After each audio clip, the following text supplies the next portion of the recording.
The dust hung in the air like copper silk when Nathan Thorne first saw Olivia Zimmerman sitting alone on that ridge, her easel planted stubbornly in the rocky soil, as though she intended to grow roots right there beside the sagebrush.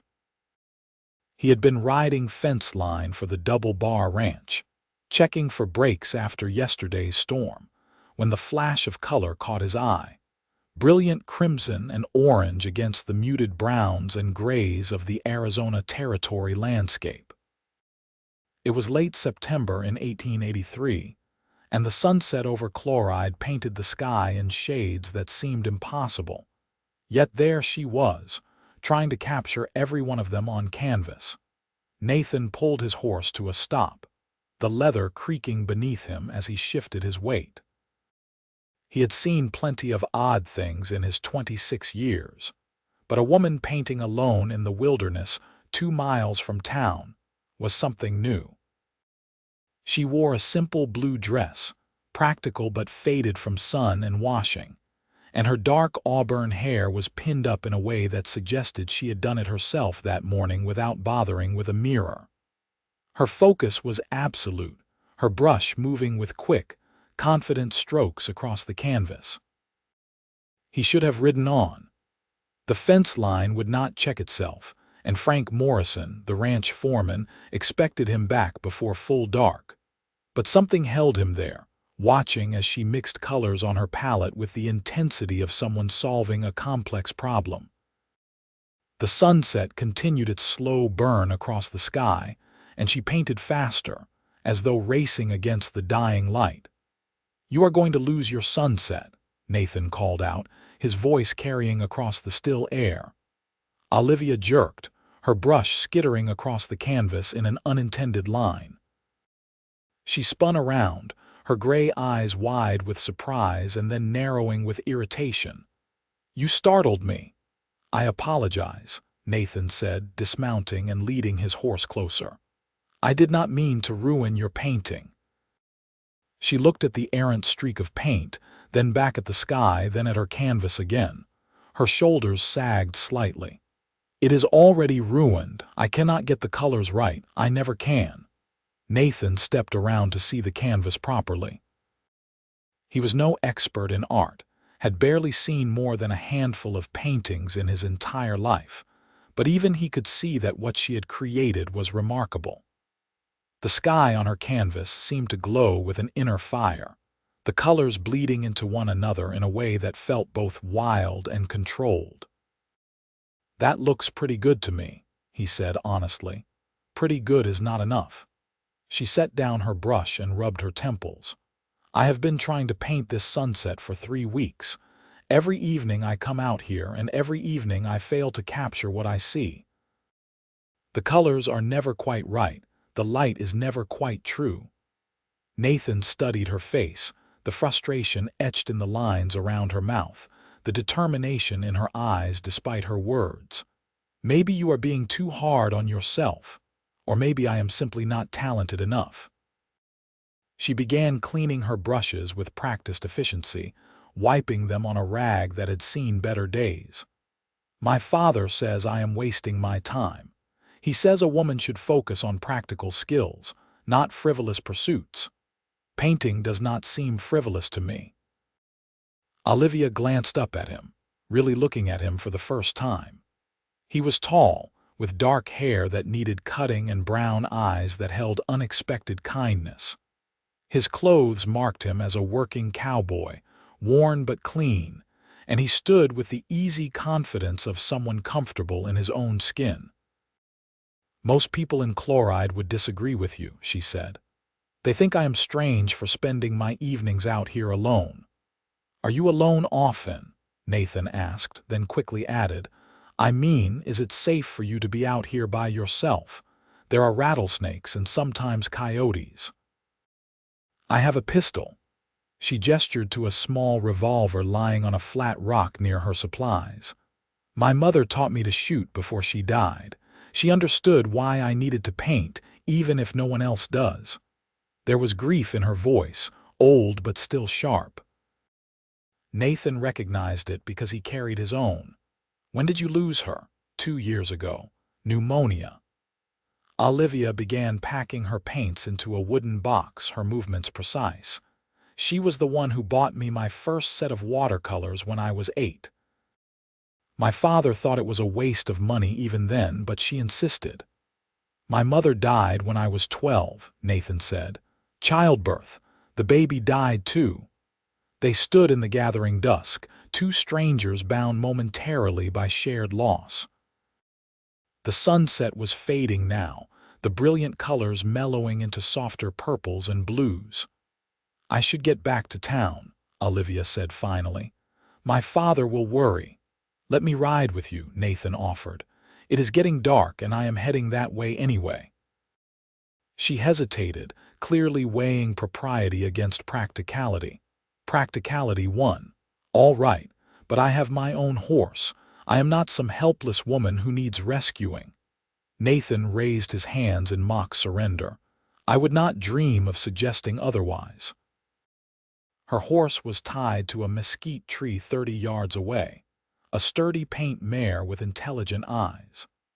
Olivia secured her painting supplies in her saddlebags with the ease of long practice, then mounted with a grace that spoke of years in the saddle. They rode in comfortable silence for a while, the horses picking their way carefully over the rocky ground as the first stars began to appear. "What is your name?" Olivia asked finally. "Nathan Thorne. I work at the Double Bar Ranch." "Olivia Zimmerman. My father runs the general store in town." Nathan knew the store, though he had never paid much attention to the owner or his family. "I have been there a few times." "Then you have probably met my father. He is the one who talks too much and tries to sell everyone more than they need." There was affection in her voice beneath the exasperation. Nathan smiled. "That sounds like every shopkeeper I have ever met. He means well. He has just been different since my mother died, more focused on money, on security. He wants me to marry Richard Caldwell." Nathan knew Richard Caldwell by reputation. He owned the Silver Bell mine and half the property in Chloride, a man in his early 40s with political ambitions and a cold smile. "Are you going to?"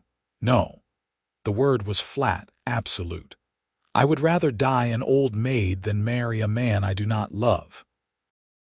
They reached the outskirts of Chloride as full darkness fell. The town was small, barely more than a collection of buildings clustered around the main street, but it was home to nearly 300 souls drawn by silver mining and ranching. Lamplight glowed in windows, and somewhere a piano played, slightly out of tune. "Thank you for the escort," Olivia said as they stopped in front of the general store. The building was dark, but Nathan could see living quarters above it where lamplight flickered. "Maybe I will see you again," Nathan said, surprising himself with his boldness. Olivia studied him for a long moment, and he wondered what she saw. Then she smiled, a real smile that transformed her serious face into something luminous. "Maybe you will. I will be back on that ridge tomorrow evening, trying again to catch the sunset. Then I might just have to check that fence line again." She laughed, a sound like water over stones, and dismounted. Nathan waited until she had carried her supplies inside, and the door had closed behind her, before he rode on to the boarding house, where he rented a room. As he unsaddled his horse and settled it for the night, he found himself thinking about gray eyes and paint-stained fingers, and the fierce determination in her voice when she talked about her art. The next evening, Nathan found excuses to ride that same section of fence line. Frank Morrison gave him a knowing look but said nothing. Nathan reached the ridge just as Olivia was setting up her easel, and this time she greeted him with a smile. "Back to check on the fence?" she asked. "Something like that." He dismounted and stood a respectful distance away, watching as she mixed her colors. "May I stay and watch, if you promise not to talk?" she said. "I need to concentrate." Nathan settled onto a flat rock and kept his word. He watched in silence as she worked, marveling at the way she saw colors he had never noticed before. The sunset was different tonight, more muted, with layers of gold and rose instead of yesterday's fierce reds. She chased those colors across her canvas with an intensity that was almost painful to witness. When the light finally failed, she stepped back and examined her work critically. "Better," she said. "Still not right, but better." "It looks beautiful to me," Nathan said, and meant it. Olivia cleaned her brushes without responding, but he thought he saw a small smile playing at the corners of her mouth. They rode back to town together again, and this time the conversation came more easily. She told him about growing up in Chloride, about her mother's encouragement and her father's bewilderment at having a daughter who preferred painting to cooking. He told her about drifting from ranch to ranch across the territory, never quite finding a place that felt like home. "Why do you keep moving?" she asked.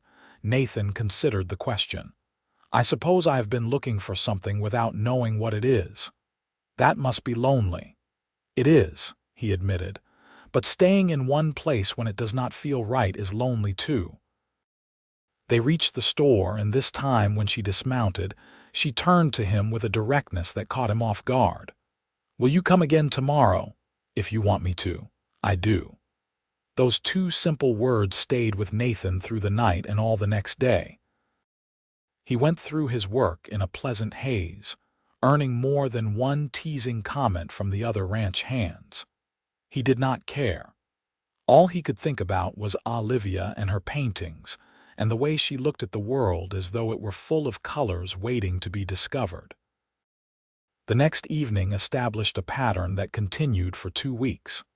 Nathan would finish his work and ride out to the ridge, and Olivia would be there with her easel and paints. Sometimes they talked while she worked, and sometimes they sat in comfortable silence. He learned that she was 22 years old, that her favorite color was the particular shade of blue that appeared just after sunset, and that she had never been further from Chloride than Kingman, 30 miles to the west. "I want to see the ocean someday," she told him one evening as she painted. "I want to see if the water is really as blue as it looks in pictures." "It is bluer," Nathan said.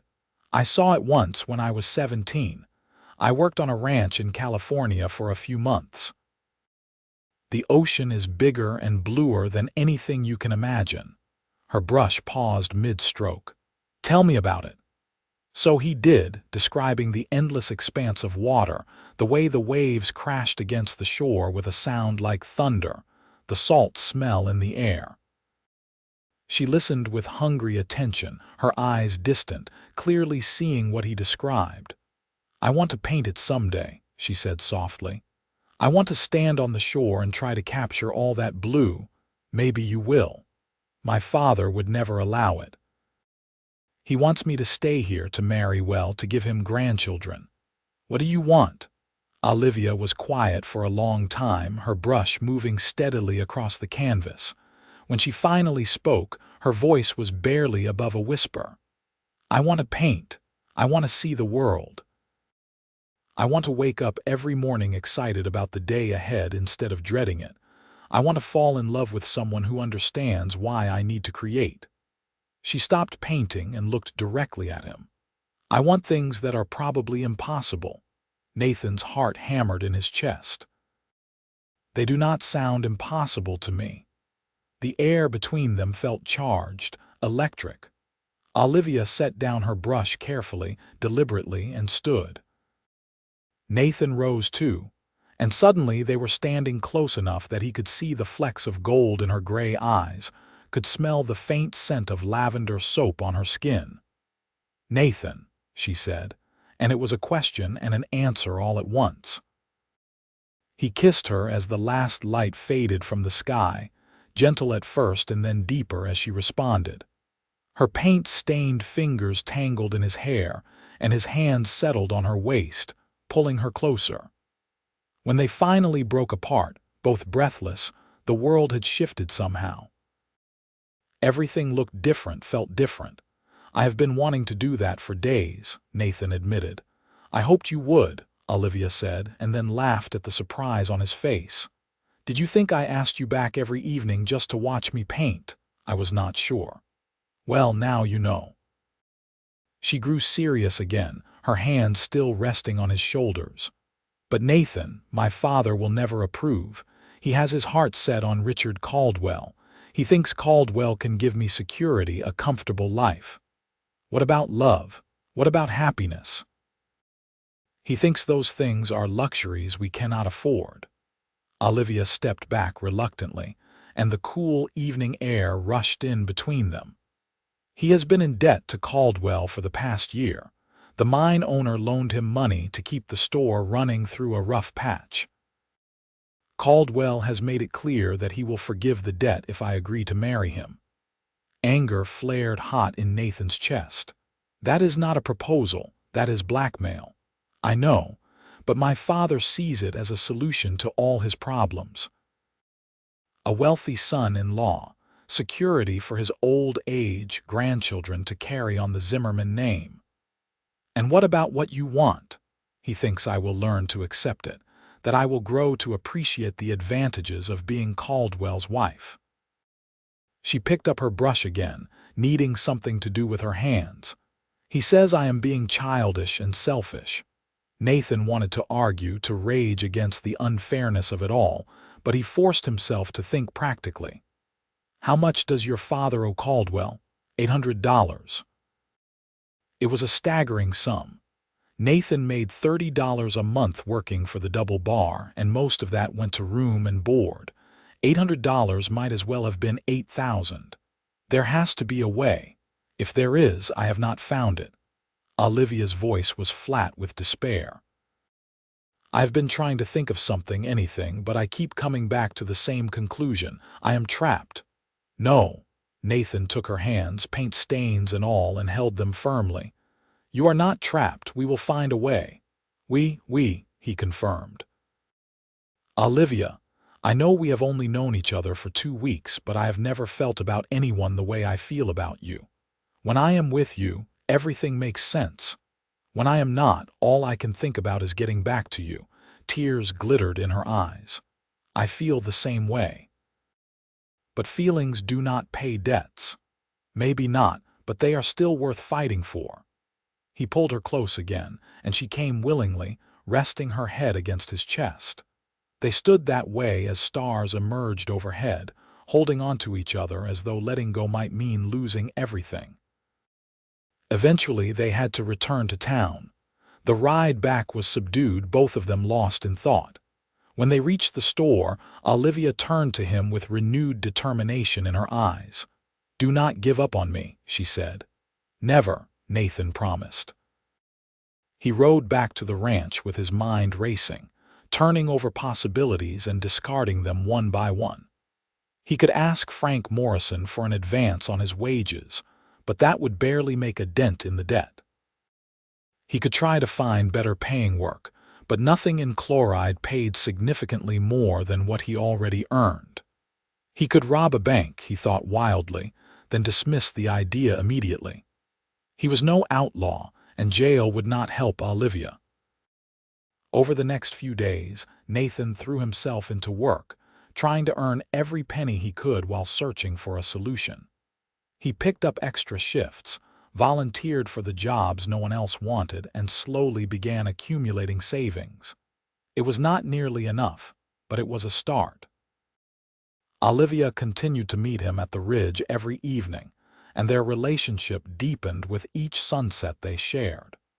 She showed him how she mixed colors, explaining the technical aspects of painting in a way that made him see the world differently. He taught her to read weather signs and identify animal tracks, skills learned from years of living close to the land. One evening, as she packed up her supplies, Olivia said quietly, "My father spoke to Caldwell today. They are discussing a date for the wedding." Nathan's blood ran cold. When? Spring. April or May, they said. She would not look at him, her hands shaking slightly as she secured her paint box. Caldwell wants a big ceremony, something to show off his new wife. We have time then. 6 or 7 months. We can save money, figure something out. Nathan, even if you saved every penny you earned between now and then, it would not be enough. We both know that. He knew she was right, but admitting it felt like giving up. Then we will run away. We will leave Chloride tonight, right now. We can go to California or up to Colorado. We can start over somewhere new. Olivia finally looked at him, and the pain in her eyes nearly broke him. And leave my father drowning in debt. Leave him to face Caldwell's anger alone. He may be overbearing and old-fashioned, but he is still my father. He raised me, took care of me. I cannot abandon him. So you are going to sacrifice yourself instead. I am going to do what I have to do. Her voice cracked on the last word, and suddenly she was crying, great gasping sobs that shook her whole body. Nathan pulled her into his arms and held her while she wept, feeling utterly helpless. When the storm of tears finally subsided, Olivia pulled back and wiped her face with her sleeve. I am sorry. I should not fall apart like this. You have every right to fall apart. This whole situation is impossible. She managed a weak smile. Impossibly unfair, anyway. She took a deep breath, visibly pulling herself together. But I am not giving up yet. There has to be something we are not seeing, some solution we have not considered. Nathan wanted to believe her, but hope felt like a dangerous luxury. Still, he nodded. We will keep looking, keep thinking. Maybe inspiration will strike. They rode back to town in silence, each lost in desperate thoughts. As they approached the general store, Nathan noticed a well-dressed man standing on the porch, smoking a cigar. Richard Caldwell in the flesh, watching their arrival with undisguised interest. Miss Zimmerman, he said smoothly, removing his hat. Your father has been worried about you. I was painting, Olivia said coldly, dismounting, as I do every evening. So I understand. Caldwell's gaze shifted to Nathan and his eyes narrowed. I do not believe we have met. Richard Caldwell. Nathan Thorne. Ah, the cowboy escort. Caldwell's tone made it clear what he thought of cowboys. How kind of you to ensure Miss Zimmerman's safety, though I am sure such services will no longer be necessary once we are married. Olivia stiffened beside Nathan. We are not married yet, Mr. Caldwell. A mere technicality, my dear. Your father and I have come to an understanding. I am sure you will be very happy. He smiled, but it did not reach his eyes. After all, I can give you everything you could possibly want. Can you? Olivia's voice was ice. Of course. A fine house, beautiful clothes, social standing. What more could any woman desire? Perhaps some women want more than material possessions. Caldwell laughed, a condescending sound that made Nathan's hands ball into fists. How charmingly naive. You will understand differently once you mature. He turned back to Nathan. Thank you again for your services, Mr. Thorne. I am sure Miss Zimmerman and I can manage from here. It was a clear dismissal. Nathan looked at Olivia, who gave him a tiny nod. He tipped his hat and rode away, but not before he saw the trapped look in her eyes. Caldwell stood there on the porch, possessive and smug. Everything Nathan despised. Nathan rode hard back to the ranch, needing to burn off the rage and frustration coursing through him. How could one man have so much power over another person's life? How was it legal, moral, for Caldwell to essentially buy himself a bride by manipulating her father's debt? Back in his small room at the bunkhouse, Nathan lay awake staring at the ceiling. There had to be something he could do, some way to earn enough money to pay off that debt. He thought about the rodeos held in Prescott every summer, where skilled riders could win substantial prizes. But summer was months away, and his riding skills, while solid, were not exceptional enough to guarantee a win. He thought about the occasional poker games held in town, but gambling was too risky. He could lose what little he had. He thought about prospecting for silver himself, but mining claims required money to file and equipment to work, neither of which he had. Every idea led to a dead end. Nathan finally fell into a restless sleep as dawn approached, no closer to a solution than before. The next evening, Olivia was not at the ridge. Nathan waited until full dark, worry gnawing at him, before reluctantly heading back to town. He rode past the general store and saw lights burning inside, shadows moving behind the curtains. Everything looked normal, but something felt wrong. He almost stopped, almost knocked on the door to check on her, but what would he say? What right did he have to intrude on her life? He was just a drifting cowboy with nothing to offer but strong feelings and empty pockets. Olivia was not there the next evening either, or the one after that. By the fourth day, Nathan was nearly frantic. He finally worked up the courage to enter the general store during business hours, hoping to at least catch a glimpse of her. Samuel Zimmerman stood behind the counter, a stout man in his 50s with thinning hair and sharp eyes that missed nothing. "Help you?" he asked. "I need a new shirt," Nathan said, the first thing that came to mind. "What size?" Nathan stammered through a description while Zimmerman pulled several options from the shelves. As he was examining them with no real interest, he heard light footsteps on the stairs at the back of the store.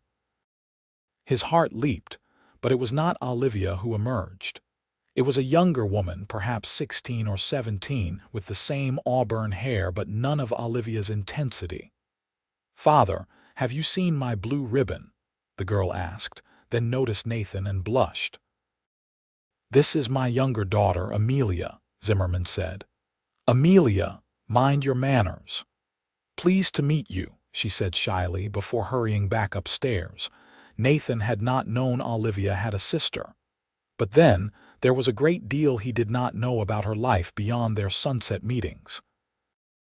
"Is Miss Olivia at home?" he asked, trying to sound casual. Zimmerman's expression hardened. "My elder daughter is indisposed. Now, are you buying that shirt or not?" Nathan purchased the shirt he did not need and left, more worried than ever. What did indisposed mean? Was she sick? Or had Zimmerman found out about their meetings and forbidden her to see him? He got his answer 2 days later, when he saw Olivia walking down the main street with her father and Richard Caldwell. She wore a new dress, green calico that looked expensive, and her hair was arranged in an elaborate style. She looked beautiful and miserable in equal measure. Nathan stepped back into the shadows of the livery stable, watching as the trio walked toward the hotel restaurant. Caldwell had his hand possessively on Olivia's elbow, guiding her as though she were a prize he had already won. As they passed, Nathan heard Caldwell saying something about honeymoon plans, his voice oily with satisfaction. Olivia's gaze darted around the street, searching, and for a brief moment her eyes met Nathan's. The message in them was clear: "Help me. Please help me." Then they were gone, disappearing into the restaurant, and Nathan was left standing in the dusty street with his heart pounding and his mind racing. He had to do something, anything, but what? The answer came from an unexpected source. That evening, as Nathan sat in the bunkhouse trying to formulate some kind of plan, one of the older ranch hands, a grizzled man named Cal Peterson, settled down beside him. "You look like a man with troubles," Cal observed. "You could say that. Woman troubles." Nathan saw no point in denying it. "Yes." Cal packed tobacco into his pipe with gnarled fingers. "I have been watching you these past weeks. Seen you riding out every evening, coming back with that particular look men get when they have fallen hard. Then these last few days you have been walking around like a ghost. She break your heart. It is more complicated than that. It always is." Cal lit his pipe, the smoke curling up toward the rafters. "Let me guess.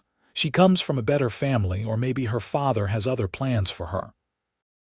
"The second one. He wants her to marry someone else, a wealthy man who can provide for her. and you are just a cowboy with more dreams than dollars. Something like that. Cal smoked in silence for a while. Then he said, "How much would it take to change her father's mind?" Nathan explained the situation, the debt, the impossible sum of $800. Cal listened without interrupting, his weathered face thoughtful. "That is a lot of money," he said finally, "but maybe not as impossible as you think." "What do you mean?" Cal reached into his vest and pulled out a folded piece of paper, yellowed with age. "I have been carrying this around for near about 20 years. Never did anything with it because I was always too busy chasing the next job, the next adventure. But I am getting old now, and I figure it is time to pass it on to someone who might actually use it." He handed the paper to Nathan, who unfolded it carefully. It was a hand-drawn map, crude but detailed, showing a section of land north of Chloride. An X marked a spot in the hills with a notation beside it: "Silver vein, high grade, 20 feet deep." "Where did you get this?" Nathan asked. "Found it on a dead prospector back in '67. I was riding through the mountains and came across his camp." He had been dead maybe 2 days, looked like his heart gave out. There was a letter beside him addressed to his brother back east, explaining about the vein he had found but never got to file a claim on. He had drawn that map to show the location. "Did you ever check to see if it was real?" "Once, about 10 years ago. Rode up there and found the vein just like the map showed. The silver was there, visible in the rock face, but I never filed a claim because I did not want to be tied down to one place. Mining is hard work, and I have always preferred cowboying." Nathan stared at the map, his heart beginning to pound. "Why are you giving this to me?" "Because I am 63 years old and I have had my adventures. You are young, in love, and desperate. That is a powerful combination. If anyone can make something of that claim, it is you." Cal stood and stretched, his joints cracking. "Filing fee is $20. You will need equipment, time to dig out enough silver to sell. It will not be easy and there is no guarantee you will get enough in time, but it is a chance. I do not know what to say. Say you will use it. Say you will fight for that girl of yours. Too many people let love slip away because it is hard or inconvenient or scary. Do not be one of them." Nathan looked at the map again, hope flaring bright in his chest for the first time in days. Thank you so much." "Just do me one favor," Cal said. "When you are old and gray and sitting with your grandchildren, remember that sometimes angels come in the form of beat-up old cowboys with nothing left to lose." That night, Nathan studied the map by candlelight, memorizing every detail. The site was about 5 miles north of town, in a canyon that cut through the hills. According to the notations, the vein was in a rock face on the eastern side, about halfway up. The prospector had written that he estimated at least $1,000 worth of silver in the accessible portion alone. If it was still there, if it was real, if Nathan could mine it in time. Those were a lot of ifs, but they were better than the nothing he had before. The next morning, Nathan requested a meeting with Frank Morrison. The foreman listened as Nathan explained that he needed to file a mining claim and would need time off to work it. "How much time?" Frank asked. "I do not know. A few weeks, maybe more." Frank studied him thoughtfully. "This have to do with Samuel Zimmerman's daughter?" Nathan was surprised. "How did you know?" "I have eyes. Half the ranch knows you have been courting someone. Word gets around in a small town." Frank leaned back in his chair. "I will make you a deal.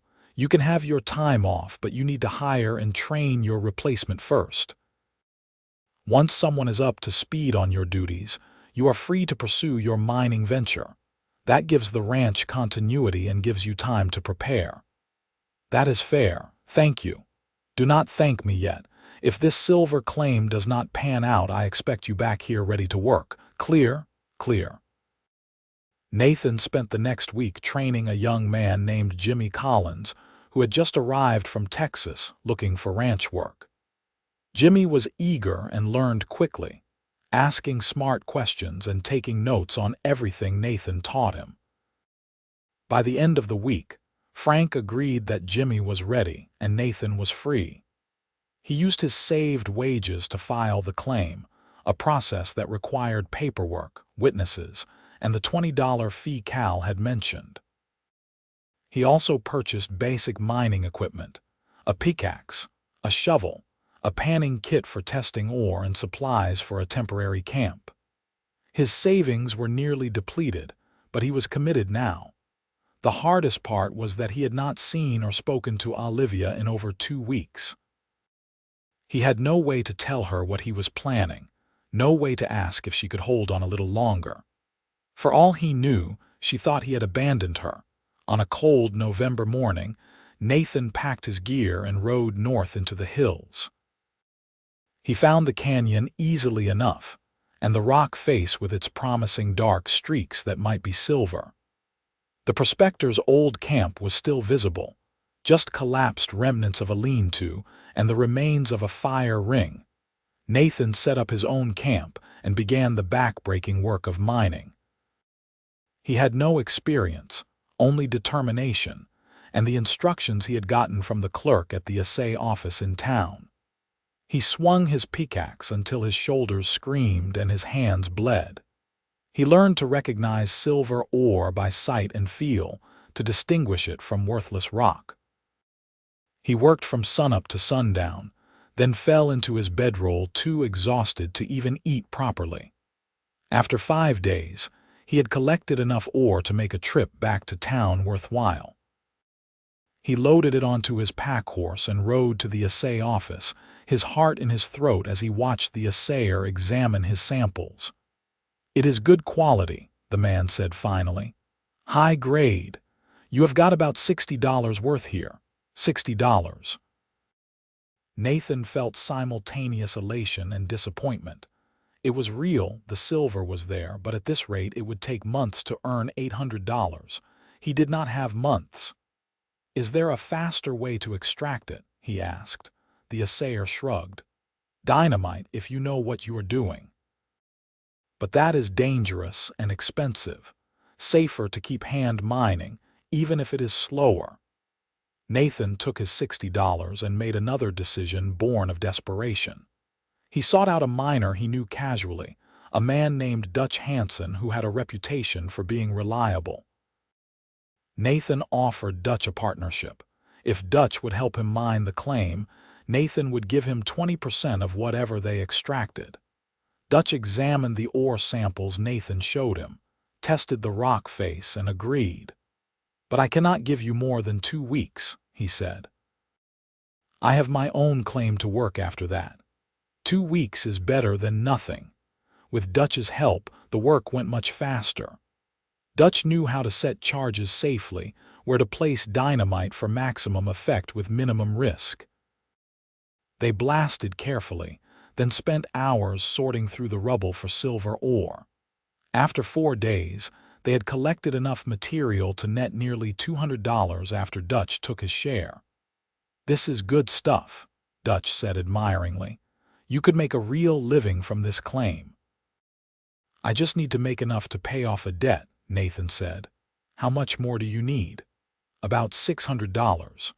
Dutch whistled low. "That is a tall order. Even with blasting, I do not know if you can get that much out before winter really sets in. It is already getting cold at night, and once the snow comes, you will have to stop work." "I have to try."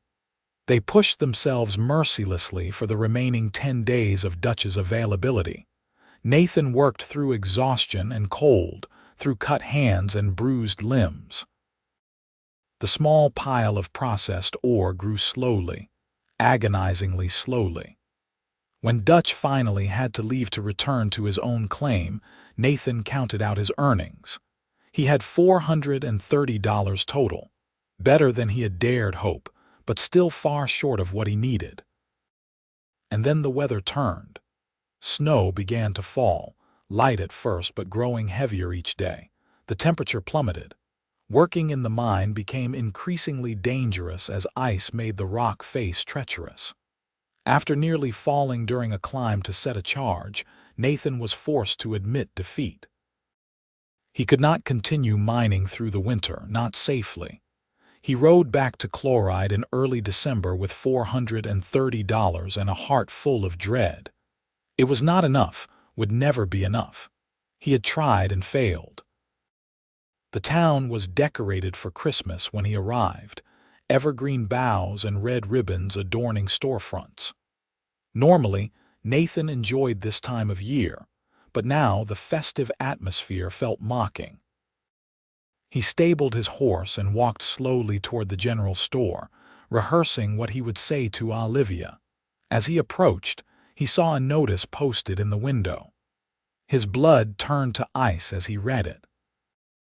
Mr. Richard Caldwell and Miss Olivia Zimmerman request the honor of your presence at their wedding ceremony, to be held December 28, 1883, at the Chloride Community Church. December 28th. Less than 3 weeks away. They had moved up the wedding date. Nathan stood frozen in the street, snow falling around him, feeling as though the world had tilted on its axis. 3 weeks. How could he possibly earn another $370 in 3 weeks? He could not. It was impossible. He had lost. The door to the general store opened and Amelia stepped out, bundled against the cold. She saw Nathan and her eyes widened. "Mr. Thorne, I remember you." "Hello, Amelia." She glanced back at the store nervously, then stepped closer and lowered her voice. "Olivia cries every night. She does not know I hear her, but I do. She does not want to marry Mr. Caldwell, I know. Are you going to stop the wedding?" Nathan looked at this earnest young woman and wanted desperately to lie, to promise everything would be all right. But he had no more lies left in him. "I do not think I can." Tears filled Amelia's eyes. "But you have to. She loves you. She told me so one night when she thought I was asleep. She said you were the only man who ever saw her as a person, not as a possession or a burden." The words were a knife to Nathan's heart. "I tried, Amelia.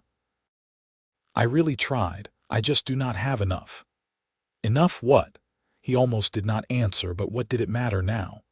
"Enough money to pay off your father's debt to Caldwell. I have been mining for weeks trying to earn enough, but I only managed $430. I need $800. Amelia was quiet for a moment, thinking hard. Then she said, "Come to the house tonight. Late, after my father is asleep. Throw a pebble at Olivia's window. It is the second one from the left on the upper floor. She needs to see you." "I do not know if that is a good idea." "Please," Amelia said. "At least let her know you tried. Let her know you did not just give up and disappear." Nathan nodded slowly. "All right, I will come tonight." He spent the intervening hours at the boarding house, cleaning up and trying to figure out what to say. How did you tell someone you loved that you had failed them? That all your efforts had not been enough? At midnight, Nathan crept through the dark streets to the general store. The building was silent, no lights showing. He found a small pebble and tossed it gently at the second window from the left. Nothing happened. He waited, then tried again. This time, the curtain moved. A moment later, the window opened a few inches and Olivia's pale face appeared. Even in the darkness, Nathan could see she had been crying. "Nathan," she whispered. "Is that really you?" "It is me. Can you come down?" "Wait." The window closed. Several tense minutes passed before the back door of the building opened and Olivia slipped out, wearing a heavy cloak over her nightgown. She ran to him and he caught her in his arms, holding her so tightly he could feel her heart beating against his chest. "I thought you had left," she said into his shoulder. "I thought you decided I was not worth the trouble." "Never," Nathan said fiercely. "Never think that. I have been trying to find a way to save you." They moved into the shadows beside the building, out of sight of any casual observer. Nathan explained everything: the mining claim, the weeks of backbreaking work, the $430 that was somehow both a fortune and nowhere near enough. Olivia listened without interrupting, her hand clutching his. When he finished, she said quietly, "You did all that for me. I would do anything for you." "Oh, Nathan." Fresh tears streamed down her face.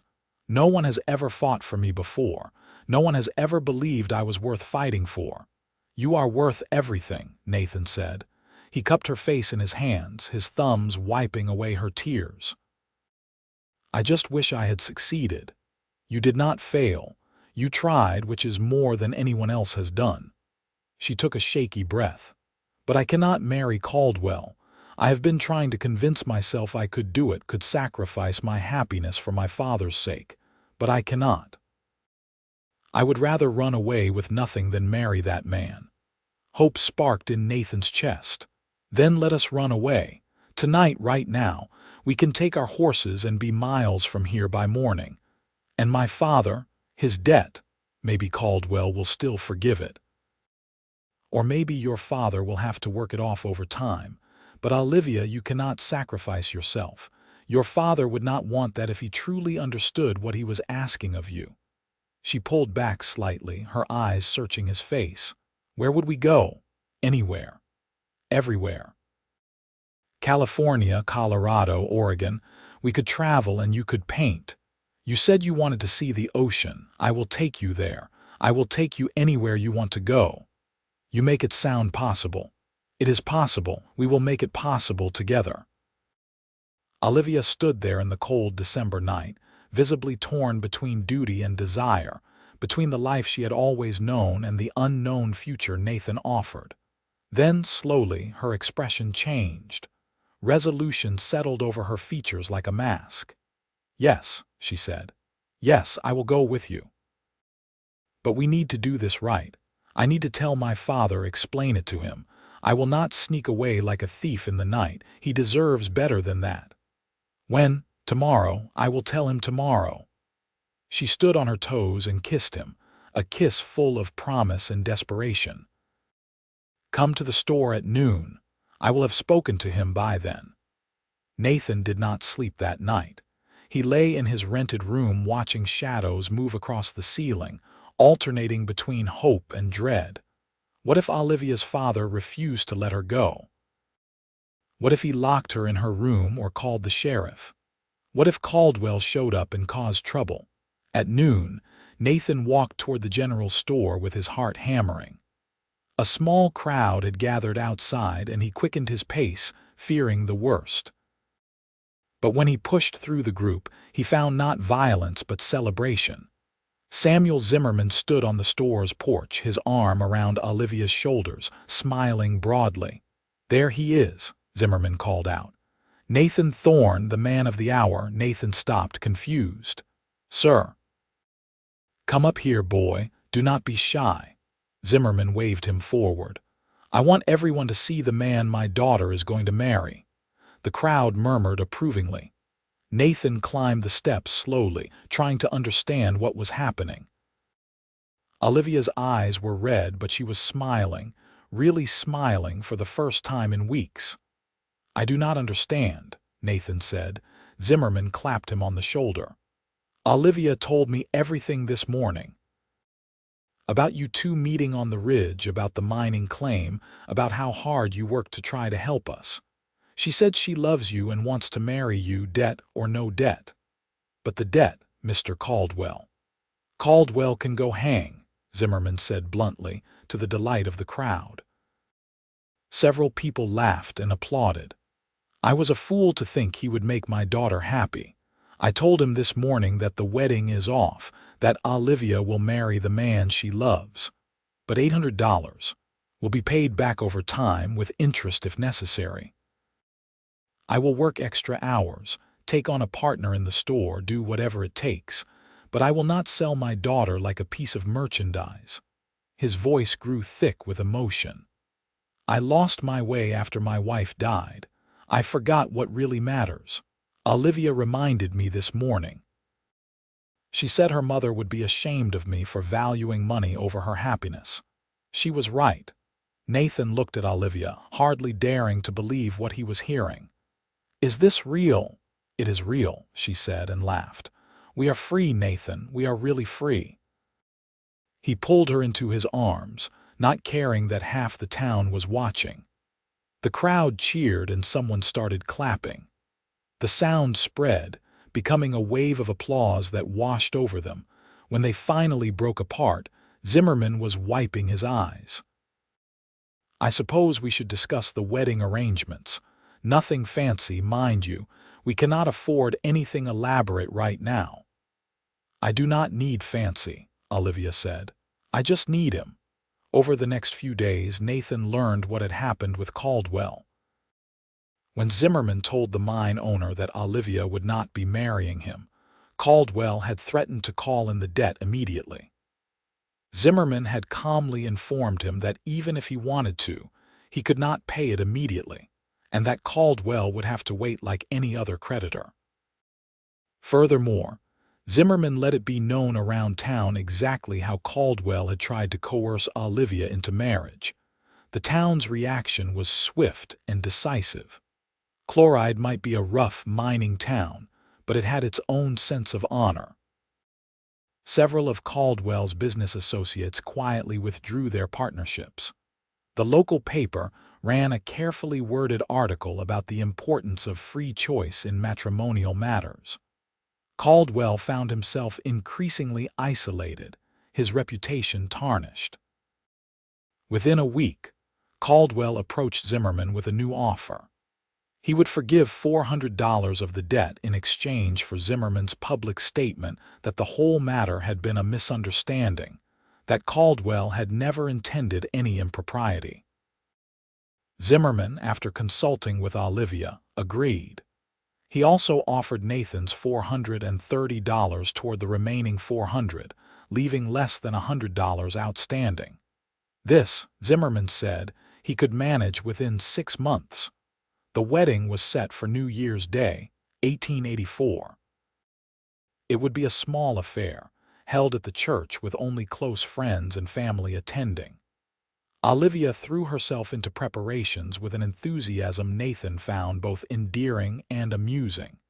She sewed her own dress, simple white cotton with lace at the collar and cuffs. Nathan bought a new suit, the first he had owned since his own father's funeral years ago. On Christmas Eve, Olivia took Nathan back to the ridge where they had first met. She had brought her paints, even though it was far too cold for proper painting. "I wanted to come here one more time before the wedding," she said. "This place is special to me. It is where I found you." "It is where I found you too," Nathan said. Olivia set up her easel, more for symbolic purposes than anything else.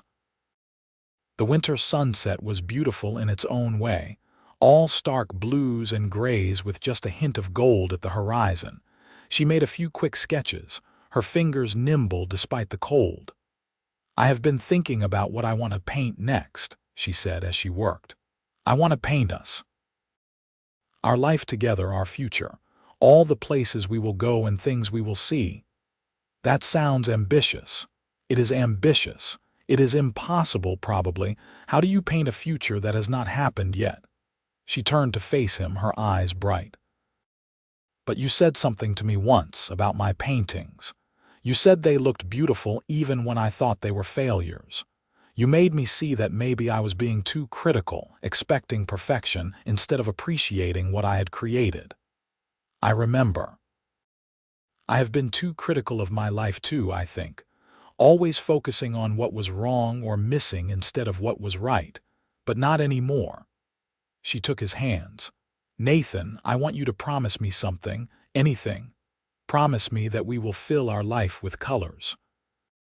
Promise me that when things get hard or scary, we will remember that there is beauty to be found if we look for it.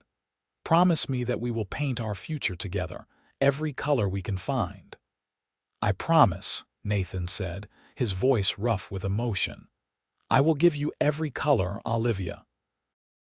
Every single one." They stood on that ridge as darkness fell, holding each other against the cold, and Nathan felt a peace he had never known before. He had spent so many years drifting, searching for something he could not name.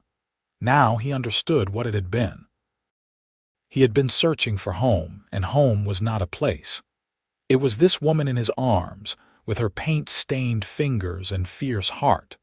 The wedding day dawned clear and cold, the sky a brilliant blue unmarred by clouds. Olivia woke in her childhood bedroom for the last time, a strange mixture of excitement and nostalgia filling her chest. Amelia helped her dress, carefully fastening the tiny buttons that ran up the back of the white dress. "You look beautiful," Amelia said, her voice thick with tears. "Mama would be so proud of you." "Do not cry," Olivia said, though her own eyes were damp. "This is supposed to be a happy day. I am happy. I am just going to miss you. I am not disappearing. Nathan and I will only be at the boarding house until we find a place of our own." "I know. But it will not be the same." They hugged, two sisters bound by blood and love and the memory of a mother they both missed. Then it was time to go downstairs, where Samuel Zimmerman waited in his best suit, looking older and more vulnerable than Olivia had ever seen him. "You are sure about this?" he asked quietly. "It is not too late to change your mind." "I have never been more sure of anything in my life," Olivia replied. "He is a good man, your Nathan. I see that now. I am sorry I did not see it sooner.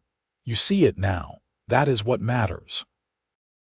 The walk to the church was short, but it felt momentous. Olivia held her father's arm, acutely aware of every step, every breath. This was the threshold between her old life and her new one, and she was walking across it freely, joyfully.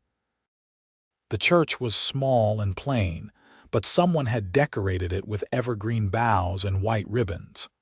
The pews were mostly empty, just a scattering of friends and well-wishers. But at the front, standing beside the minister, was Nathan. He wore his new suit stiffly, clearly uncomfortable in formal clothes, but when he saw Olivia his whole face transformed. The love shining in his eyes was so bright it nearly stopped her in her tracks. She walked down the aisle on her father's arm, her eyes never leaving Nathan's. When they reached the front, Zimmerman placed Olivia's hand in Nathan's and stepped back. His eyes were wet, but he was smiling. The ceremony was simple and brief. They spoke their vows in clear, steady voices, promising to love and honor each other for the rest of their lives. When the minister pronounced them husband and wife, Nathan kissed her gently, reverently, as though she were something precious and fragile. "Hello, Mrs. Thorne," he whispered. "Hello, Mr. Thorne," she whispered back, and they both grinned like children sharing a secret. The reception was held in the church hall, a modest affair with cake and punch and a fiddler who played cheerful tunes. Olivia danced with Nathan, with her father, with Cal Peterson, who had been invited, and who kept saying he knew Nathan was a good man from the start. People toasted the new couple and offered advice, some wise and some ridiculous. As the evening wound down and guests began to depart, Olivia found a moment alone with her father. "Thank you," she said simply. "For what?" "For letting me go. For choosing my happiness over your fear." Zimmerman pulled her into a tight hug. "Your mother would never have forgiven me if I had done otherwise, and I would never have forgiven myself." He pulled back and looked at her seriously. "Be happy, Olivia. Paint your pictures, see the world, live the life you have always dreamed of. That is all I want for you now." "I will," she promised. Nathan had rented a room at the hotel for their wedding night, a luxury they could barely afford but one he insisted upon. As they walked through the quiet streets together, Olivia found herself thinking about all the evenings they had spent on the ridge, watching sunsets and dreaming of the future. "What are you thinking about?" Nathan asked. "I am thinking about colors," Olivia said. "About how I spent so long trying to capture the sunset perfectly and I never could. But maybe that was never the point. Maybe the point was just to try, to keep seeing beauty and attempting to preserve it. You lost me a little bit there. She laughed and squeezed his hand. I am thinking that life is like painting. We will never get it perfect, but as long as we keep trying together, as long as we keep looking for the beauty, we will be all right. I can understand that, Nathan said. And Olivia? Yes, I love you too. Their wedding night was tender and sweet, a gentle exploration of the intimacy they had both been longing for. They talked late into the night, making plans and sharing dreams. Nathan told her about places he had seen in his travels, and Olivia described paintings she wanted to create. They fell asleep wrapped in each other's arms as the New Year's first day dawned outside their window. The months that followed were among the happiest of Olivia's life. Nathan returned to work at the Double Bar Ranch, and they rented a small house on the edge of town. It was tiny, just 3 rooms, but it was theirs. Olivia set up a painting corner by the window where the light was best, and Nathan built her a proper easel from scrap wood. She painted more in those first months of marriage than she had in the previous year. She painted Nathan working with horses, his movements graceful and sure. She painted the Arizona landscape in all its moods, from blooming spring to harsh summer. She painted their little house and the view from their window and her own paint-stained hands holding Nathan's calloused ones. In March, Nathan returned to his mining claim with Dutch Hanson's help. They worked it systematically through the spring and summer, extracting silver ore whenever Nathan could spare time from his ranch duties. It was hard work, but now it felt different. Nathan was not working out of desperation, but building something, creating a foundation for their future. By autumn, the mine had produced enough profit that Nathan could quit his ranch job and focus on mining full-time. He hired 2 men to help him, and the operation grew more efficient. They were not getting rich, but they were comfortable, and that was enough. In November, Olivia discovered she was pregnant. She told Nathan one evening after dinner, watching his face carefully to gauge his reaction. For a moment he just stared at her, processing the information. Then his face broke into the widest smile she had ever seen. "Are you sure?" he asked. "As sure as I can be. I have all the signs my mother told me about." Nathan whooped with joy and swept her into his arms, spinning her around until she laughingly begged him to stop. "We are going to have a baby," he kept saying, as though repetition would make it more real. "We are really going to have a baby." "We really are," Olivia confirmed, her own joy bubbling up inside her like champagne. They spent that evening making plans, discussing names and futures and all the ways their lives were about to change. Nathan became even more protective than usual, insisting Olivia rest more and not work too hard. She tolerated his fussing with amused patience, knowing it came from love. The pregnancy progressed smoothly. Olivia continued to paint, though she found herself drawn to different subjects now. She painted families, mothers, and children, images of futures she was helping to create. Her work took on a new depth, an emotional resonance that had not been there before. In June of 1884, on a hot afternoon when the desert shimmered with heat, Olivia went into labor. Nathan paced frantically outside while the midwife and Amelia attended to Olivia. The labor was long but not complicated, and as the sun was setting, a baby's cry filled the little house. "It is a boy," the midwife announced, bringing the wrapped infant out to Nathan. "A healthy, strong boy." Nathan took his son in trembling hands, staring down at the tiny face in wonder.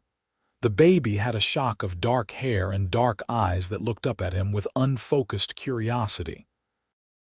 "Can I see Olivia?" Nathan asked. "In a moment. Let us get her settled first." When he was finally allowed into the bedroom, Nathan found Olivia propped up on pillows, looking exhausted but radiant. He sat carefully on the edge of the bed and placed their son in her arms. "Hello, little one," Olivia murmured, touching the baby's tiny fingers. "Welcome to the world." "What should we name him?" Nathan asked. They had discussed many names over the months, but none had felt quite right. Now, looking at their son, Olivia knew. "Jacob," she said. "Jacob Samuel Thorne, after both our fathers." "Jacob," Nathan repeated, testing the name. "I like it. Jacob Samuel Thorne, that is a strong name." Jacob grew quickly, a healthy baby with his mother's gray eyes and his father's dark hair. Nathan proved to be a devoted father, walking the floor with Jacob during fussy nights, making silly faces to earn smiles. Olivia captured these moments in her paintings, creating a visual record of their growing family. As Jacob's first birthday approached, Nathan made a decision. "I want to take you to see the ocean," he told Olivia one evening. "You said once that you wanted to paint it. That was just a dream. Dreams are meant to be chased. The mine is doing well enough that we can afford to close it for a few weeks. Let us go to California, you and me and Jacob. Let us show our son the ocean." Olivia's eyes filled with tears. "Do you mean it?" "Every word." In September of 1885, they made the journey west. It took 2 weeks of travel, first by stage and then by train, with Jacob proving to be a surprisingly good traveler. When they finally reached the coast, Olivia stood on the sand with her son in her arms and stared at the vast expanse of blue stretching to the horizon. "It is more beautiful than I imagined," she breathed. Nathan came up behind her, wrapping his arms around both her and Jacob. "Then you will paint it beautifully." She did paint it, spending 3 days on the beach with her easel while Nathan played with Jacob in the sand. She painted the ocean in all its moods, calm and stormy, at sunrise and sunset. She painted the way the light danced on the waves, the seabirds wheeling overhead, the endless meeting of water and sky. When they returned to Chloride, Olivia was different somehow. The restless longing that had always lived inside her had been satisfied, replaced by a deep contentment. She had seen what she wanted to see, experienced what she had dreamed of experiencing. And she had done it with the man she loved and the child they had created together. Life settled into a comfortable rhythm. The mine continued to produce steadily, providing a good income. Nathan hired a manager so he could spend more time with his family. Olivia's paintings began to gain recognition, first locally and then further afield. A gallery in Prescott agreed to show some of her work, and to everyone's surprise, several pieces sold. In the spring of 1887, Olivia gave birth to their second child, a daughter they named Clara Mee. She had auburn hair like her mother and Nathan's dark eyes, a combination that made her startlingly beautiful even as an infant. Jacob, now nearly 3, was fascinated by his baby sister, constantly wanting to hold her and help care for her. The little house that had seemed adequate for 2 adults became cramped with 4 people. Nathan used profits from the mine to build an addition, 2 more bedrooms and a larger area for Olivia's painting. It was not a mansion, but it was comfortable and full of love. Samuel Zimmerman became a frequent visitor, doting on his grandchildren and slowly mending his relationship with Nathan. The older man had finally paid off his debt to Caldwell completely, and the mine owner had left Chloride shortly after, his reputation never recovering from his attempted manipulation of Olivia. On New Year's Day, 1888, Nathan and Olivia celebrated their 4th wedding anniversary. The children were in bed, and they sat together on the porch of their expanded house, wrapped in blankets against the winter chill. "You remember what you said to me that first Christmas?" Olivia asked. "When I made you promise we would fill our life with colors." "I remember every word you have ever said to me," Nathan replied. "Have I kept that promise? Have I given you enough colors?" Olivia laughed and kissed him. "You have given me more colors than I ever knew existed. You have given me sunsets and oceans, children and love, security and adventure. You have given me everything I ever wanted and things I did not even know I needed. You have given me just as much. You have given me a home, a family, a reason to stop drifting. You have taught me to see beauty in the world." They sat in comfortable silence, watching stars emerge in the darkening sky. Inside, their children slept safely. Around them, the desert stretched out in all directions, harsh and beautiful and full of possibility. "You ever regret it?" Nathan asked softly. "Marrying a cowboy instead of a wealthy mine owner. Living in a small house in a tiny town instead of having luxury and status." "Never," Olivia said firmly. "Not even for a moment. This life, our life, is worth more than all the wealth in the world. I wake up happy. I go to sleep grateful." "What more could anyone ask for?" "Nothing," Nathan agreed. "Absolutely nothing." As the years passed, their family continued to grow and flourish. In 1890, Olivia gave birth to their third child, another son they named Thomas. The mine prospered, eventually becoming one of the more successful small operations in the region. Nathan took on partners, expanding the business while maintaining careful control. Olivia's painting career blossomed in ways she had never imagined. Her work was shown in galleries across Arizona and California, earning critical praise for its emotional depth and technical skill. She painted her family constantly, creating a visual chronicle of their life together. She painted the desert in all seasons, the mine works, the town of Chloride as it grew and changed, but her favorite subjects remained sunsets. She never tired of trying to capture that perfect moment when day surrendered to night, when the sky blazed with impossible colors. And unlike those early days of frustration, she had learned to appreciate her paintings for what they were rather than what they were not. Each one was a moment preserved, a beauty acknowledged, an attempt to hold onto something fleeting. Jacob grew into a serious, thoughtful boy who loved books and learning. Clara inherited her mother's artistic talent and her father's practical nature, a combination that served her well. Thomas was wild and adventurous, constantly exploring and getting into mischief. Nathan and Olivia loved them all fiercely, each child precious and unique. Samuel Zimmerman passed away peacefully in his sleep in 1893, leaving the general store to Amelia, who had married a blacksmith and settled happily into Chloride life.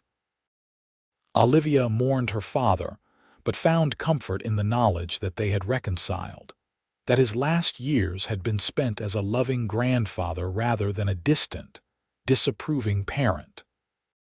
In 1898, Nathan and Olivia took their children on a trip to San Francisco, a grand adventure that involved trains and hotels and restaurants that served food the children had never tasted.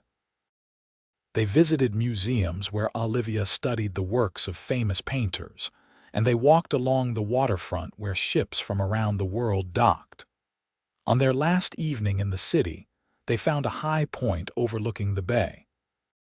As the sun set over the water, painting the sky in shades of orange and pink and purple, Olivia set up her portable easel one more time.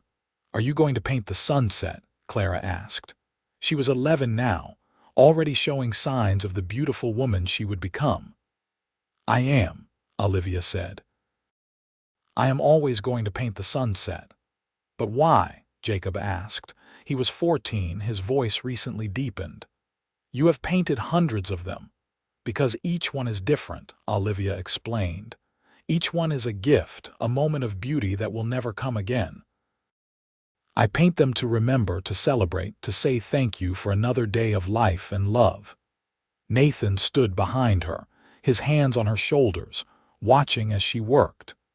Their children clustered around, Thomas chattering excitedly about something he had seen that day. It was a perfect moment, the kind that Olivia had learned to recognize and cherish. When the painting was finished and the light had faded completely, Nathan took her hand. "Do you remember what you asked me to promise?" he asked softly. "That day on the ridge before we married. I remember. You asked me to give you every color. Have I done that?"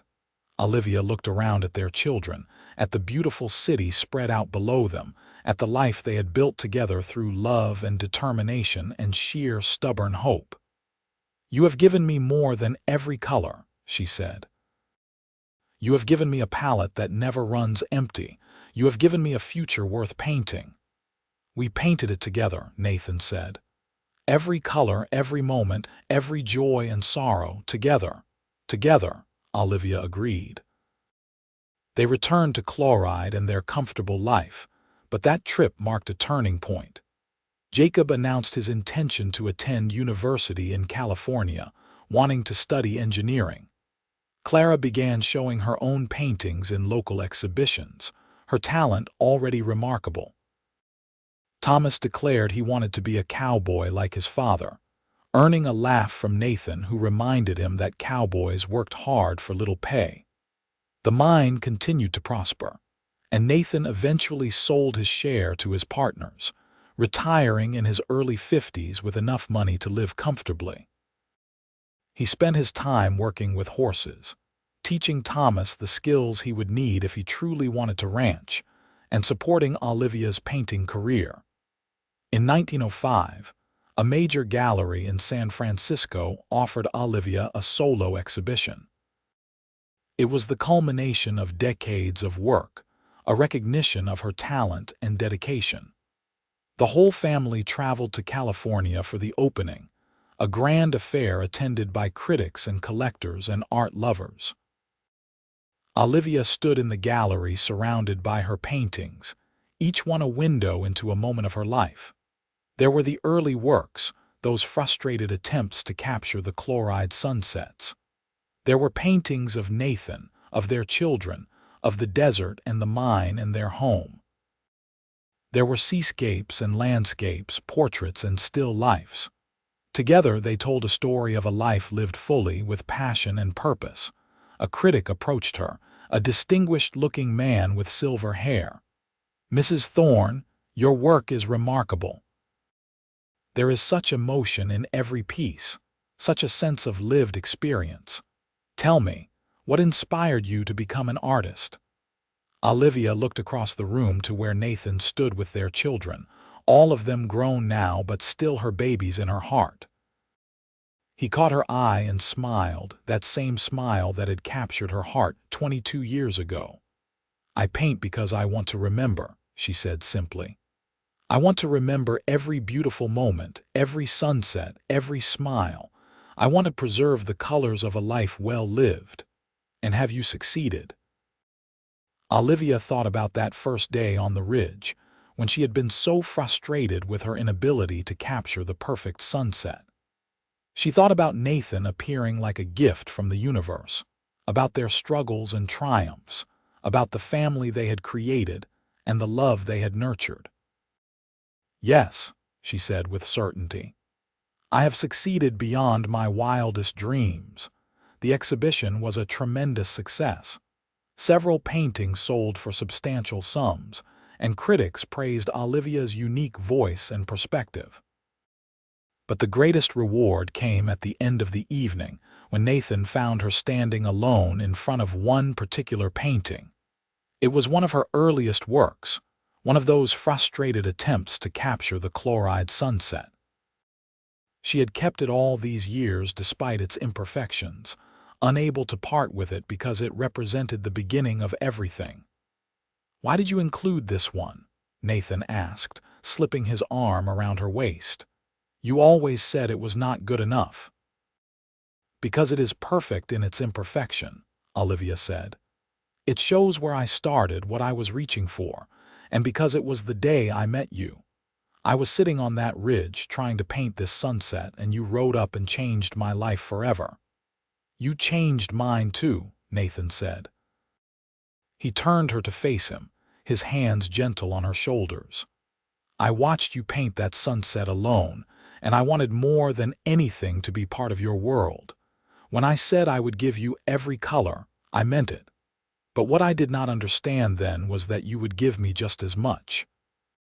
You taught me to see beauty, to appreciate each moment, to understand that life is not about the destination but about how we paint the journey. Olivia kissed him, there in the quiet gallery with her life's work surrounding them. Paint our future, you said, and I will give you every color. Well, we have painted quite a future, haven't we? We have, Nathan agreed. And it is a masterpiece. They returned to Chloride as celebrated artists and successful business people, but more importantly, as partners who had built a life of meaning and joy together. Jacob graduated from university and took a position with a mining engineering firm in Nevada. Clara married a teacher and moved to Phoenix, where she continued her own painting career. Thomas did indeed become a cowboy, working on a large ranch in New Mexico.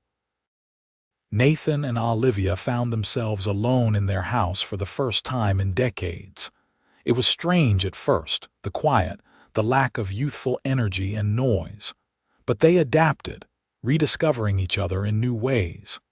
They took long walks through the desert. They spent evenings reading together by lamplight. Olivia painted, and Nathan watched her paint, just as he had done on that first evening so many years ago. In 1910, they became grandparents when Clara gave birth to a daughter. More grandchildren followed over the years, and the house that had been so quiet filled again with visiting children, their laughter and chaos a blessing. On New Year's Day 1914, Nathan and Olivia celebrated their 30th wedding anniversary. Their children and grandchildren gathered for a party, filling the house to bursting. There were toasts and speeches, laughter and tears. Jacob, now a successful engineer, stood to make a speech. "My parents taught me many things," he said. "They taught me to work hard, to be honest, to value family above all else. But the most important thing they taught me was how to love. I watched them build a life together based on mutual respect, support, and genuine affection. They showed me that true partnership means celebrating each other's dreams and working together to make them real. That is the greatest gift any parent can give a child." Clara spoke next, her voice thick with emotion. "My mother taught me to see beauty in the world and to have the courage to try to capture it. My father taught me that real strength comes from gentleness, that protecting those you love does not mean controlling them. Together, they taught me that love is not about finding the perfect person, but about building a perfect life with an imperfect one." Thomas, ever the jokester, lightened the mood with funny stories from their childhood, earning laughs from everyone. But even he grew serious at the end. "What I learned from you two is that commitment matters. You chose each other every single day for 30 years. That is not luck, that is work. That is dedication. That is love." When the speeches were done and the guests had departed, Nathan and Olivia sat on their porch once more. It had become their ritual, this quiet time together watching the stars emerge. 30 years, Olivia mused. Where did the time go? "Into paintings and children and minds and memories," Nathan said. "Into every sunset we watched together and every morning we woke up side by side." "Do you have any regrets?" Nathan considered the question seriously. "I regret the time I wasted before I met you, the years I spent drifting without purpose.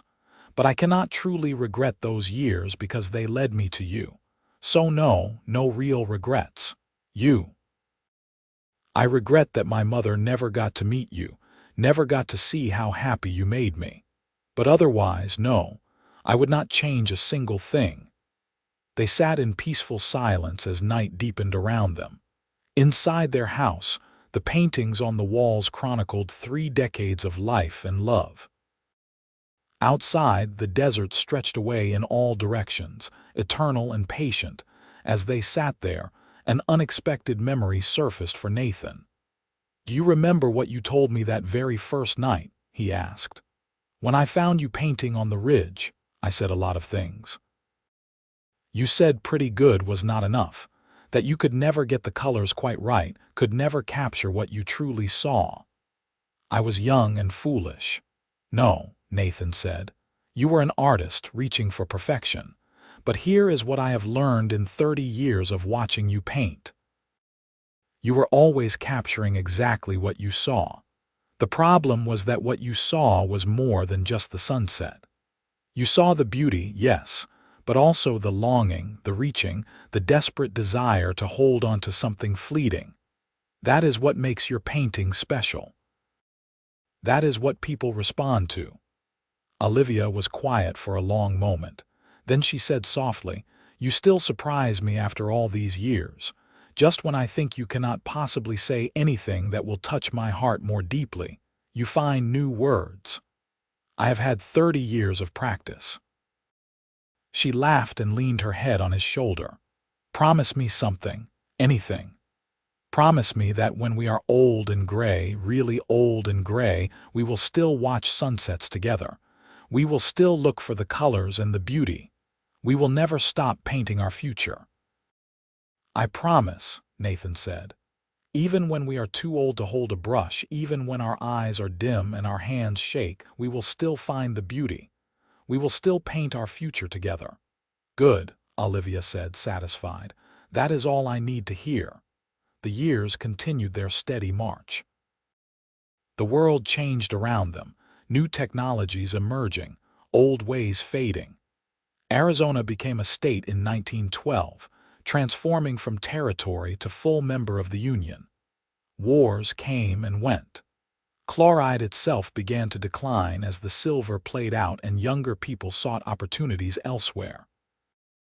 But through it all, Nathan and Olivia remained constant. They adapted to change while maintaining their core values.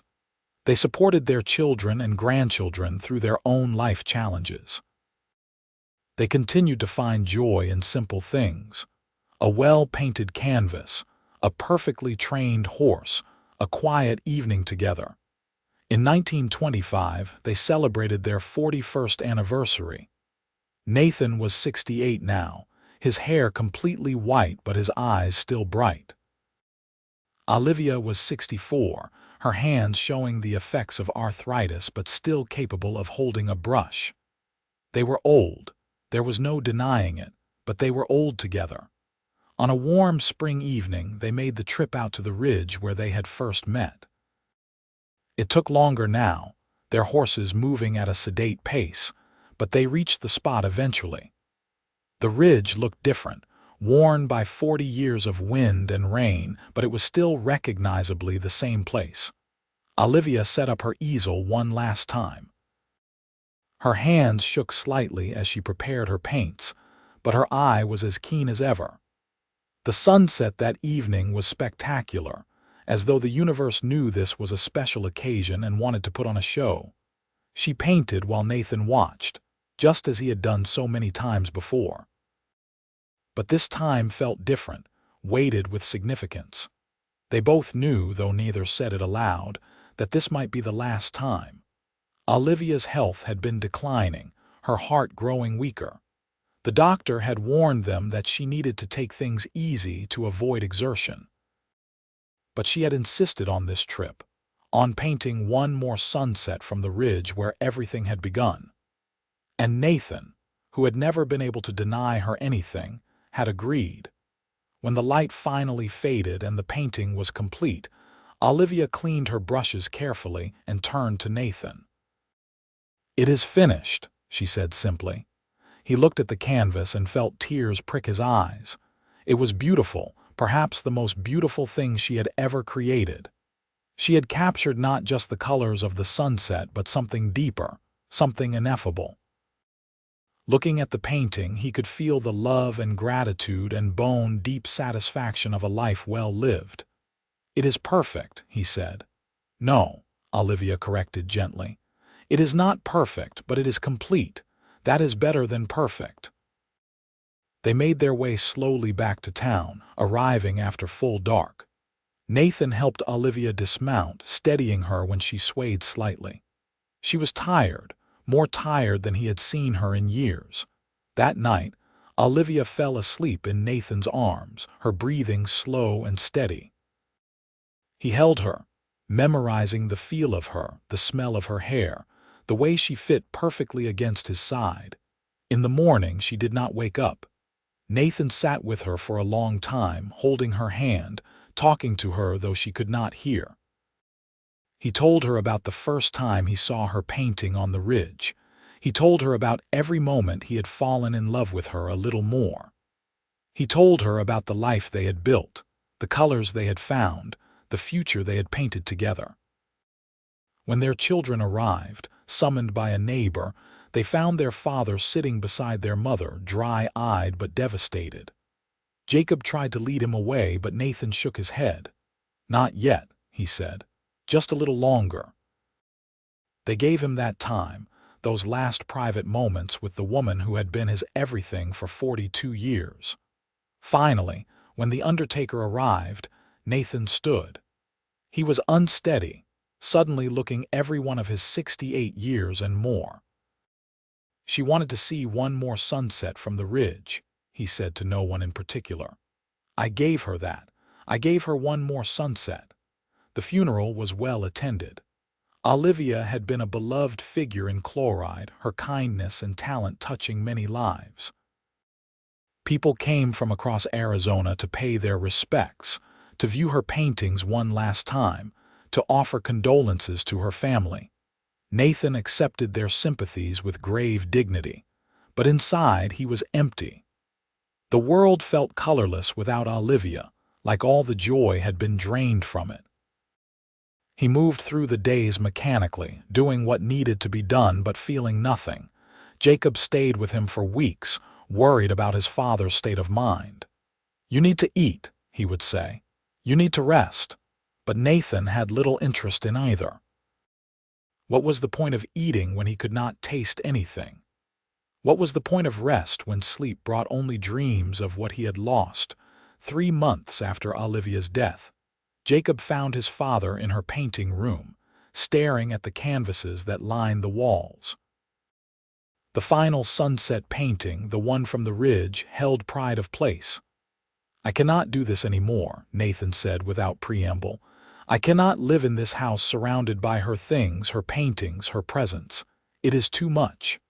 "What do you want to do?" Jacob asked gently. "I want to join her." Nathan's voice cracked. "I want to close my eyes and wake up wherever she is." "Father, no, you cannot talk like that." "Why not? I am old and tired and the love of my life is gone. What reason do I have to keep going?" Jacob was quiet for a long moment. Then he said, "You have us. Your children, your grandchildren, we still need you. You are all grown now. You do not need an old man. Maybe not for practical things, but we need you for other reasons. We need you to tell us stories about Mother. We need you to teach the grandchildren the things she would have taught them. We need you because you are our connection to her." Nathan closed his eyes, fighting back tears. "It hurts so much. Missing her hurts more than I thought anything could hurt." "I know," Jacob said, moving to embrace his father, "but she would not want you to give up. She would want you to keep living, keep finding the beauty, keep looking for the colors. All the colors were in her. Then find them for her. Paint the rest of your future in her honor. Show her that what you built together was strong enough to last even beyond her death." It was not a sudden change, but gradually Nathan began to emerge from his grief. He never stopped missing Olivia, not for a single day, but he learned to live with the loss. He spent time with his grandchildren, teaching them to ride and rope. He told them stories about their grandmother, about her talent and determination and fierce love. He donated many of Olivia's paintings to museums and galleries, wanting the world to see her talent. But he kept a few, the most personal ones, the ones that showed their family and their life together. These he could not bear to part with. 5 years after Olivia's death, Nathan was sitting on his porch when he saw a young woman walking toward his house, carrying an easel and a box of paints. She was perhaps 20, with dark hair and serious eyes, and something about her reminded him powerfully of Olivia. "Excuse me," she called out. "I am looking for Nathan Thorne." "You found him," Nathan replied, standing. "What can I do for you? My name is Emma Griggs. I am a student at the Art Academy in Phoenix. I am doing my thesis on Olivia Zimmerman Thorne. I was wondering if I might interview you about her." Nathan studied this young woman who wanted to know about his wife. "Why Olivia?" "Because her work speaks to me," Emma said simply. "There is such emotion in her paintings, such a sense of lived experience. I want to understand where that came from, how she developed her unique voice. And everyone says that to understand Olivia Zimmerman Thorne, you have to understand her relationship with you." Nathan smiled, the first real smile he had felt in years. "Is that what they say?" "Yes, sir. They say you were her muse, her inspiration, her greatest love." "She was all those things for me," Nathan said. "Come on up, I will tell you about Olivia. I will tell you about the woman who painted our future and gave me every color I ever needed." They sat on that porch for hours as Nathan talked. He told Emma about finding Olivia on the ridge, about her frustration with never capturing the perfect sunset. He told her about the debt and Caldwell's manipulation, about the mining claim and the desperate race against time. He told her about their wedding, their children, their life together. Emma listened with rapt attention, occasionally asking questions, taking notes. When Nathan finally finished, the sun was setting, painting the sky in familiar shades of orange and pink. "She never did capture the perfect sunset," Nathan said, looking at the sky. "But she came close. She came so very close." "I disagree," Emma said quietly. "I think she captured it every single time. Maybe not the sunset in the sky, but the sunset in her heart. The feeling of that moment when everything is beautiful and fleeting and precious. That is what her paintings show. That is why they matter." Nathan looked at this young woman with new respect. "You understand, you really understand." "I try to. That is why I paint. I want to capture those moments, those feelings. Olivia Zimmerman Thorne showed me it was possible." Nathan stood slowly, his joints protesting. "Come with me, I want to show you something." He led Emma into the house, to the painting room where Olivia's final work still hung. Emma gasped when she saw it, the colors still vibrant after 5 years. "This was her last painting," Nathan said. "The sunset from the ridge where we first met. She painted it just hours before she died. I have never shown it to anyone outside the family." Emma approached the painting reverently, studying every brushstroke. Tears rolled down her cheeks as she took in the beauty and sadness and profound love captured on the canvas. "It is magnificent," she breathed. "It is everything I aspire to create." "Then you carry on her legacy," Nathan said. "You keep painting, keep reaching for that perfect sunset. You find someone who will stand beside you and give you every color. You build a life that matters." "I will try," Emma promised. "I will really try." After Emma left, Nathan sat alone in the painting room, surrounded by Olivia's work. For the first time since her death, he felt something other than grief. He felt pride, gratitude that their love had created something lasting. Olivia's paintings would outlive them both, touching people for generations to come. That night, Nathan dreamed of the ridge. In his dream, Olivia was there, young and vibrant, painting the sunset. He stood behind her watching, and she turned to smile at him. "I told you I would give you every color," he said in the dream. "And you did," she replied. "Every single one." Nathan lived for another 3 years, dying peacefully in his sleep at the age of 76. His children buried him beside Olivia in the Chloride Cemetery, under a simple headstone that read, Nathan Thorne, 1857–1933. He gave her every color beside it. Olivia's headstone read. Olivia Zimmerman Thorne, 1861–1925. She painted their future, their story became legend in chloride, passed down through generations.